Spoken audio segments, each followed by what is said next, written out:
Arkschools is an offshoot of ARC, which is an international children's charity. And although we're UK based, we in fact started in South Africa, which is where one of our first areas of activity was on HIV. So we were one of the first NGOs working in South Africa on that. That's now become an independent entity, still operating in Cape Town very successfully, called Caterpillar. Arkschools was the first of our forays into education, and it's become the largest of our enterprises in ARC. So we operate in the UK, but also in India, in Uganda, where we're working with a partner. We have a small offshoot in the States. But I was talking today about Arkschools, which in the UK runs now 18, about to become 27 schools, which are academies, which is the UK version of what you're calling contract schools. So that's a state school that's funded by the state, that is accountable to the state, but is run privately. In the UK, all the academies are not-for-profit schools, and originally they were focused on areas of great disadvantage. So the program started way back in 2002, looking just at the 200 worst performing schools in the country. It's now expanded enormously much beyond that. So the majority of secondary schools in England are academies, but our interest remains in the areas of disadvantage. So our schools are all focused in areas where there are children who otherwise might not get access to high quality education.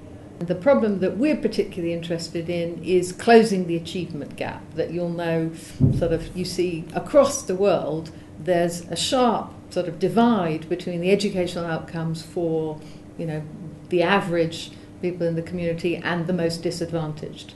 We're saying there is no gap. Poor children aren't born any less intelligent. They need more support and more help to get the same educational outcomes. And so we want simply to ensure that every child has access to really high quality education. There are a number of critical success factors, and it would take a long time to list them all. What we've always said, that if it was easy to run a good school, everyone would be doing it.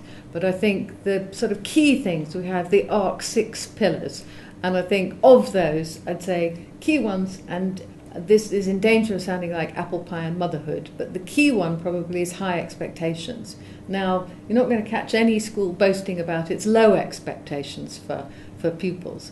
But if you're really serious about what you mean by high expectations, we're talking about ensuring that every child has the opportunity at 18 to make real choices, and that's to go to university or to have the career of their choice, based not just on having the qualifications to do it, but also having the aspirations.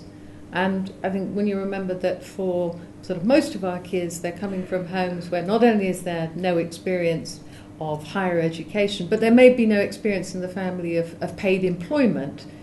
That's a big deal to make sure that you get that aspirational sense that, going to university, having a good career could be your birthright. The second piece is around the quality of teaching, and saying, in the end, we think that the transformational relationship is between the teacher and the taught. That's what you really have to focus on. So we spend a lot of time in Arkschools on focusing on making sure that we can recruit, retain, and develop the very best teachers. And I guess the third piece we'd say would be around behaviour. You need to create an environment in schools in which children can learn, and that sometimes sounds like the Grad Grind Academy. There's a lot of focus on ensuring that kids are ready and able to learn, which means a very strict code of behaviour. I think it would be quite reasonable to ask sort of what relevance does an English school group have for the experience in South Africa. I think the key here is that England has arguably the broadest experience now of what you're calling contract schools, in that the UK government started back in 2002 the Academies programme, which, as I said, was aimed at sort of trying to close the achievement gap, dealing with the problems of the worst schools in the country. The problems in South Africa are different, but you're still wrestling with the question of how do you provide high quality education for all, particularly for the most disadvantaged.